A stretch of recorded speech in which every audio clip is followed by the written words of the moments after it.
President William Ruto is expecting to visit the Mount Kenya region, and an article that was today publicized by the Daily Nation is an article that has caught the attention of the whole country at large. That the president has been forced by his inner circle to cancel his Mount Kenya region, about half of it.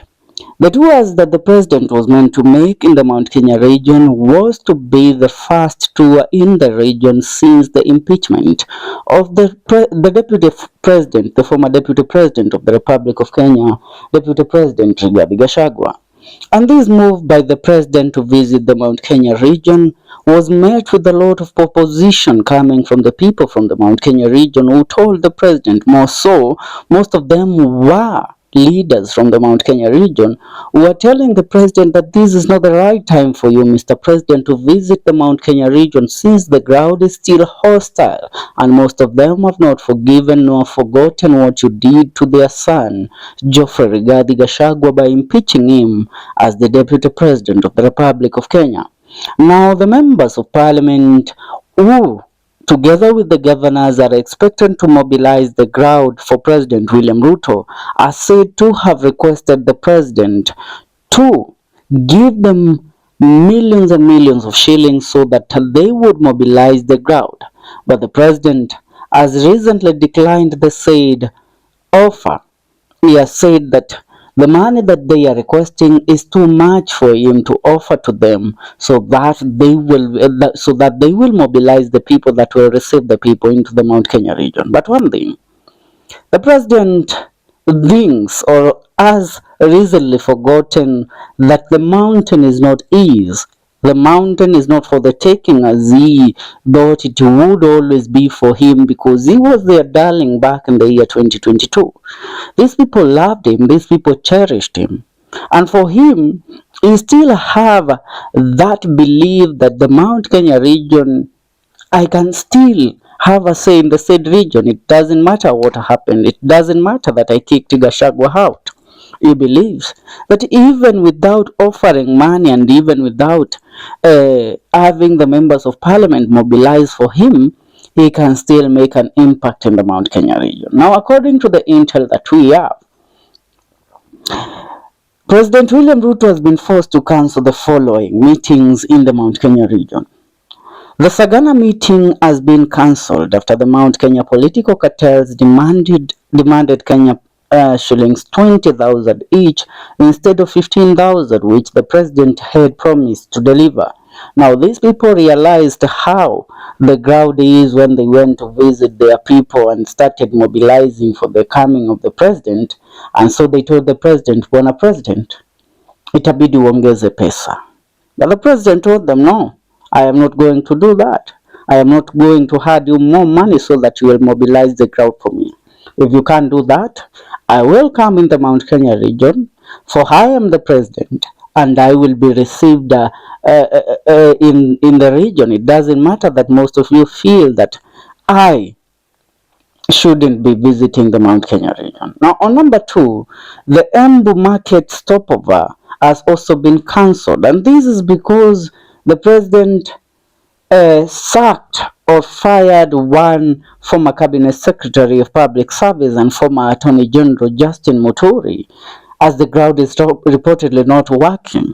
The people that were given the work to mobilize Embu County by the president and also the Embu governor Cecil Barire are giving the information back to the president. They are delivering the intel to the president that, Bwana President, it is better that you don't make that stopover. I should remind you that Embu County is currently one of the most volatile region or counties for the president in the Mount Kenya region currently. Remember, one Professor Abraham Kedhura Kindeke, the current DP, said that Embu County has recently turned out to be the Kondele of the Mount Kenya region, where the president is not welcomed and the president can be heckled or even stoned. Now, the president, to avoid such embarrassment in the region, he has to take a back seat and decide on the areas that he will visit, on the areas that he will tour, on the projects that he will launch. On number 3, The Ruringu Stadium launch in Nyeri has also been cancelled since it has been 8 years since he first launched it while he was serving as the Deputy President of the Republic of Kenya. Now, President William Ruto was forced, by the way, to cancel this launch in Nyeri Stadium, in Nyeri County. Now, remember, Nyeri County is where the Sagana meeting was supposed to take place. Nyeri County is where this launch was supposed to take place.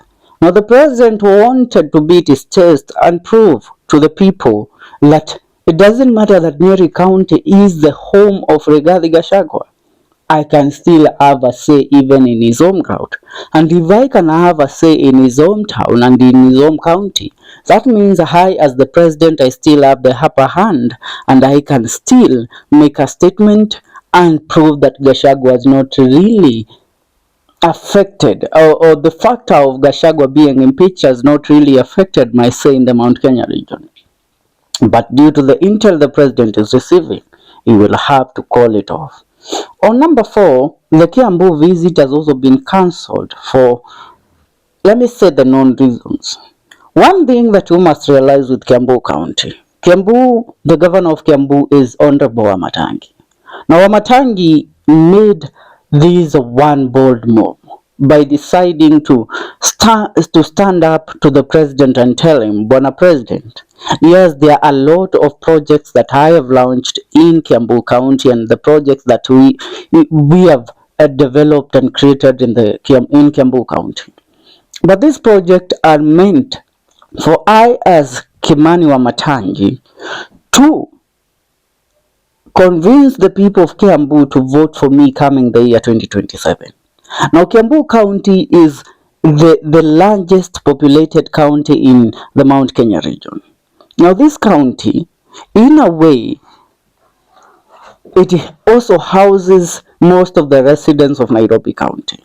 And one thing that you must realize is that the people in Nairobi and Kiambu County, about 80% of them want nothing to do with President William Ruto. The president thought that with a few convincing and with a few thousands being given to people, then they will sing praises to him. But who hung to him? It seems that that is not going to be the case. First of all, the president's first appearance in Kiambu County was supposed to happen today. Even before making his official visit in the Mount Kenya region, he was first to start making appearances in Kiambu County by today being on 28th of March 2025. But after receiving intel, the president had to call it off. He had to stand down. He had to take a back seat and reevaluate his decision of visiting this region at this time. Remember, areas like Githurai are in Kiambu County. Areas like Ruiru are in Kiambu County. Areas like Thika are in Kiambu County. Areas like Juja are in Kiambu County. Now, these areas are currently the most anti-Ruto places that you can be.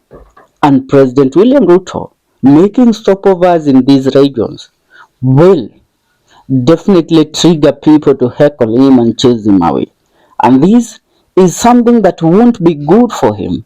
Another factor on why the president has finally taken a backseat is because he has realized that the people that are forcing him to visit the Mount Kenya region are mostly not from the Mount Kenya region. That includes his cabinet secretary of Interior, Kipchumba Murkomen, people like Oscar Sudi, who are the member of parliament of Kapseret, people like his PA Farouk.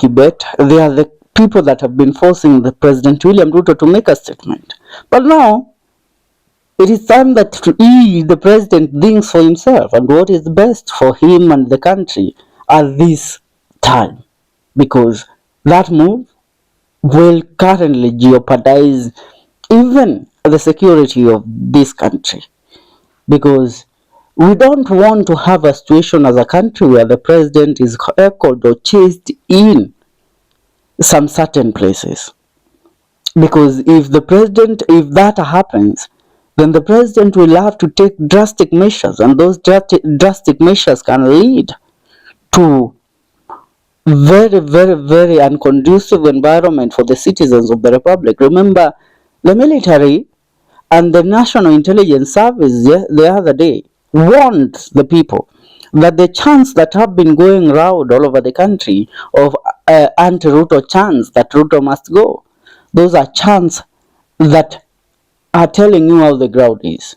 And so the military sending that warning is because they know that something might happen, triggering the president to give the military an order, and the military doesn't want to be involved in such issues.